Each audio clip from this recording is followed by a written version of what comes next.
नमस्कार साथियों, कैसे हैं आप लोग। आज मैं एक वीडियो बना रहा हूं और उन लोगों के लिए समर्पित है जिनके कोई संतान नहीं है, या तो संतान गर्भ में ही खंडित हो रही है, या संतान पैदा होने के बाद में मृत्यु को प्राप्त हो रही है, वो संतान जीवित नहीं रहती है, या संतान हो ही नहीं रही है। उनके लिए मैंने ये विशेष करके वीडियो बनाया है। कृपया आप लोग ये उपाय करें तो आपको सफलता मिल सकती है।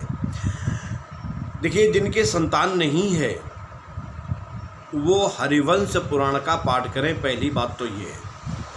दूसरा, हरिवंश पुराण में एक श्लोक आया है जिसमें राधा कृष्ण जी की पूजा बताई गई है। राधा कृष्ण की पूजा करें और इस मंत्र का जप करें, ओम क्लीम देवकी सुत गोविंदो वासुदेव जगतपते देहि मे तनयम कृष्ण त्वामहम शरणम गता क्लीम हो। या तो इसको स्वयं पाठ करे, स्वयं जप करे, अथवा इसका अनुष्ठान करावे, 1.25 लाख का अनुष्ठान करावे, तो उस व्यक्ति को पुत्र की प्राप्ति होती है।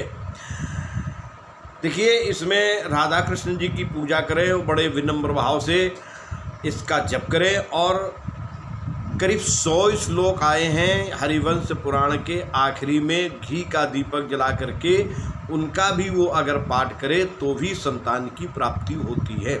लेकिन उसमें एक विशेषता ये है कि अगर आप संस्कृत में नहीं पढ़ पा रहे हैं तो हिंदी में ही उसका पाठ करें और बड़े भाव से भगवान राधा कृष्ण की पूजा करें तो भी आपको संतान की प्राप्ति होगी। और दूसरा एक और उपाय है,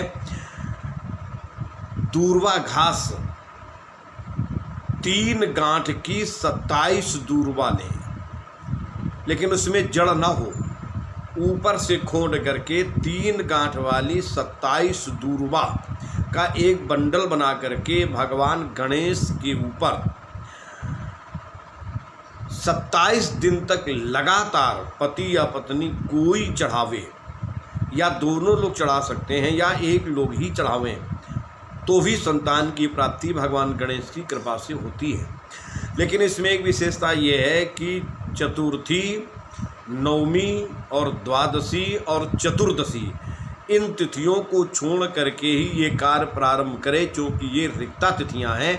इस तिथि में किया गया कार्य कभी भी पूर्ण नहीं होता है। लेकिन अगर भगवान गणेश के जन्म की तिथि हो, जैसे भादों के शुक्ल पक्ष की चतुर्थी, तो उस दिन प्रारंभ करने में कोई दोष नहीं है, वो बहुत ही उत्तम रहेगा।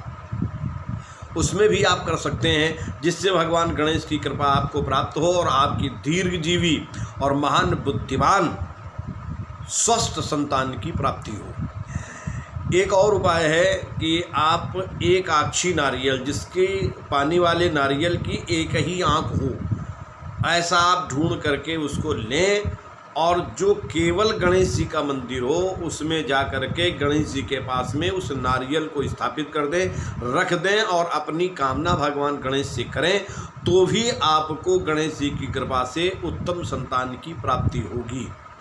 तो ऐसी संतान जो दीर्घजीवी हो और सुखी जीवन व्यतीत करे, वो भगवान की कृपा से ही प्राप्त होगी। मैं मंत्र आपको एक बार और राधा कृष्ण जी का बता दूं, आप लोग ध्यान से सुन लें। ओम क्लीम देवकी सुत गोविंदो वासुदेव जगतपति देहि मे तनयम कृष्ण त्वामहम शरणम गता क्लीम ओम।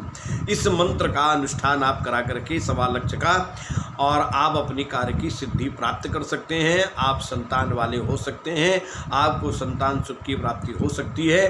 तो आप इन उपायों को करें तो आपको निश्चित ही उत्तम संतान की प्राप्ति होगी। बस इन्हीं शब्दों के साथ में हम आपसे विदा लेते हैं और ये कामना करते हैं कि भगवान आपकी मनोकामना पूर्ण करे और आपका जीवन मंगलमय हो, आपका जीवन सुखमय हो। तो साथियों, अब हम आपसे विदा लेते हैं। बोलो राधा कृष्ण की जय।